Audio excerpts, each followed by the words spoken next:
prinsipnya adalah bahwa jangan sampai kemudian keakraban kita dan keharmonisan kita sebagai sebuah bangsa ini dirusak oleh orang-orang yang tentu memiliki motif-motif tertentu. Ya, kita tidak bisa menafikan bahwa ada residu pasca Pilpres 2024 dan juga kepentingan nanti politik di 2029. Akan tetapi ayo kita tempatkan situasi hari ini lebih bijak lah. Karena jangan sampai kemudian upaya yang dilakukan oleh Forum Jenderal Purnawirawan TNI ini berakibat pada perubahan paradigma generasi muda. Mengapa kemudian Mas Gibran sebagai generasi muda yang hari ini memimpin sebagai wakil presiden terus digerogoti dari dalam? Jangan sampai ini justru kita diarahkan oleh generasi-generasi tua yang mendukung prinsip negara gerontokrasi yang didominasi oleh generasi-generasi tua yang syarat dengan pemikiran-pemikiran konservatif dan cenderung otoriter. Jadi maksud Anda ini antar generasi berbeda pemikiran. Juru bicara relawan Gibran-Go, Pangeran Mangkubumi, kembali mengeluarkan pernyataan yang kontroversial terkait dengan isu pemakzulan Gibran yang dilontarkan oleh para purnawirawan. Ia bahkan menuding gerakan pemakzulan Gibran tersebut seperti langkah pemakzulan Ir Soekarno oleh Partai Komunis Indonesia pada tahun 1960-an. Bagaimana kemudian Mereka mengatakan tidak akan mengganggu presiden, ini hanya wakil presiden. Tapi kembali lagi, saya percaya bahwa kita sebagai anak bangsa tidak boleh melupakan sejarah. Bagaimana kemudian ketika tahun 60-an pasca G30 SPKI, pemerintahan Orde Lama yang dipimpin oleh Presiden Soekarno lambat laun dipreteli lingkungannya. Orang-orang kepercayaannya mulai digerogoti.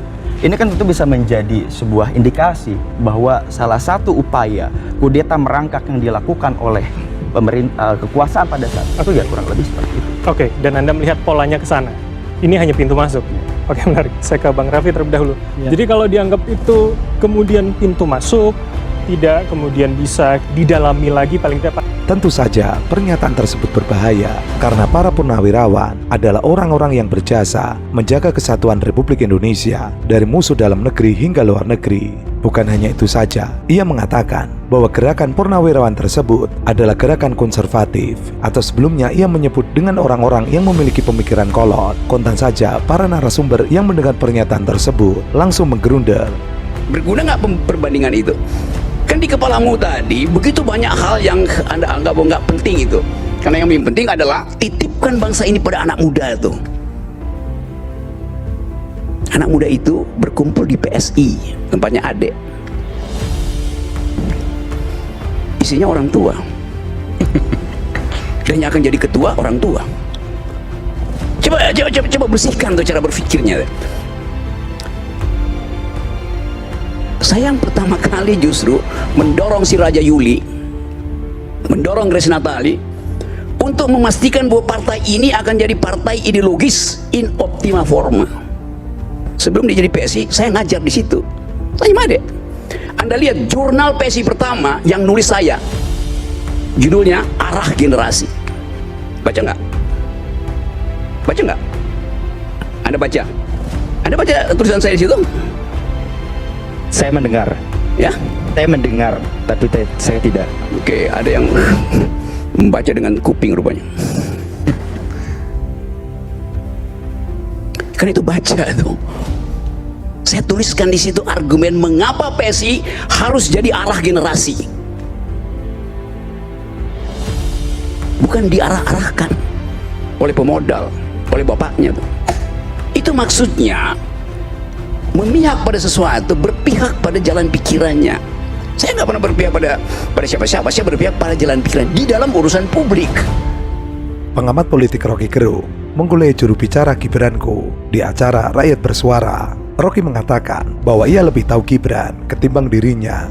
Bahkan, isi pertemuan Rocky dengan Gibran hanya 7% yang diungkapkan ke publik. 93%-nya tidak diungkapkan oleh Rocky Gerung ke publik. Rocky mengaku pertemuan dengan Gibran tersebut banyak menceritakan keluh kesah Gibran Rakabuming Raka saat ikut berpolitik. Soal Gibran saya lebih tahu dari you.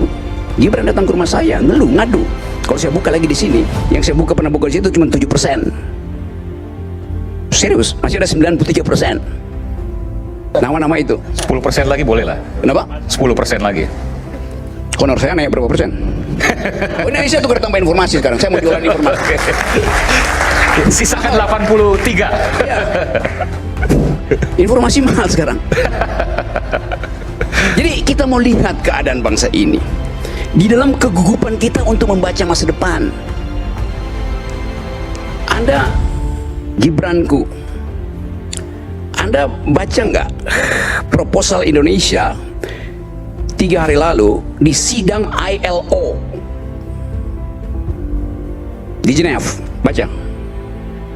Nggak baca, gimana?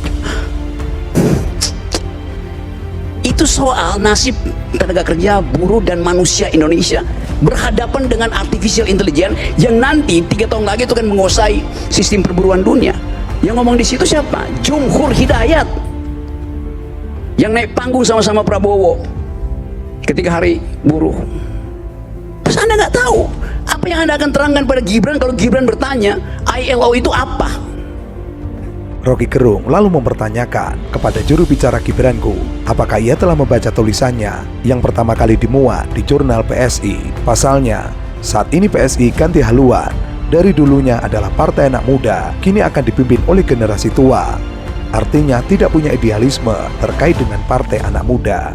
Selain itu, Rocky juga mengkonter pernyataan dari juru bicara Gibran terkait dengan gerakan Purnawirawan yang ingin memakzulkan Gibran. Kan itu pentingnya. Anda mau dukung Gibran dengan kekosongan. Reason issue Anda nggak ngerti, bagaimana coba? Gibran butuh konsultan. Saya pernah bilang ke kalian itu, Gibran butuh konsultan yang betul-betul paham tentang reason issue. Saya bantuin Gibran. Gibran, ganti konsultanmu, bodoh semua. Serius. Itu akibatnya begitu. Jadi saya potong dulu ya, karena keadaan hari ini memungkinkan kita untuk melihat arah generasi yang pernah saya tulis itu. Bukan sekedar ini Gibranku, mana Gibranmu? Apa itu? Gituan. Kasih isi dong tuh pada bangsa ini. Kasih pendapat itu. Menurut Rocky, bonus demografi akan benar-benar terjadi jika bersamaan dengan bonus-bonus lainnya.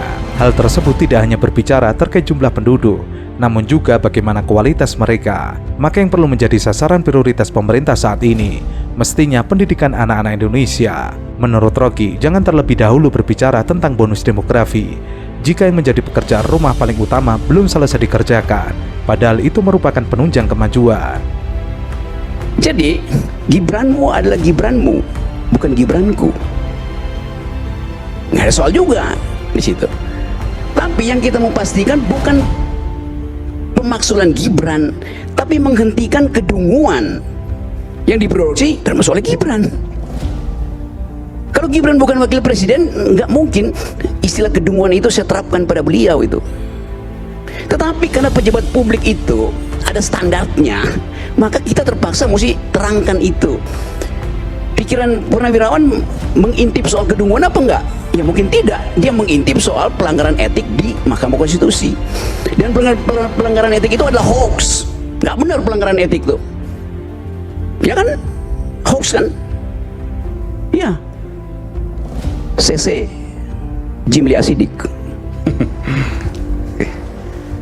Berarti Anda nggak baca pertimbangan Jimli Asidik sehingga mengeluarkan itu. Iya, tapi Jimli Asidik kemarin bicara bahwa tidak mungkin Gibran dimaksudkan akan diproteksi oleh presiden. Itu dua argumen yang berbeda. Dia melihat tidak mungkin karena akan diproteksi oleh presiden.